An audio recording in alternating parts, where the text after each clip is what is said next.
येडशी अभयारण्य परिसरात मागील काही दिवसांपासून वाघाच्या हल्ल्यांमुळे भीतीचं वातावरण पसरलं आहे।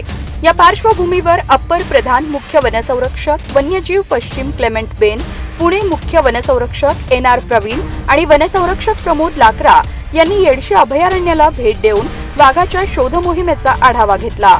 ताडोबा येथून आलेली टीम 15 दिवसांच्या शोध मोहिमेनंतर माघारी परतली आहे। त्याऐवजी पुण्यातून तुहीम यांच्या नेतृत्वाखाली 7 जणांची नवीन रेस्क्यू टीम दाखल झाली आहे। या टीमने वडजी शिवारातील वासरावर झालेल्या वाघाच्या हल्ल्याचे ठिकाण आणि परिसराची पाहणी केली। वाघाने 2 ते 3 दिवसांच्या अंतराने विविध ठिकाणी जनावरांवर हल्ले केले आहेत, त्यामुळे स्थानिक ग्रामस्थांमध्ये भीतीचं वातावरण निर्माण झालं आहे।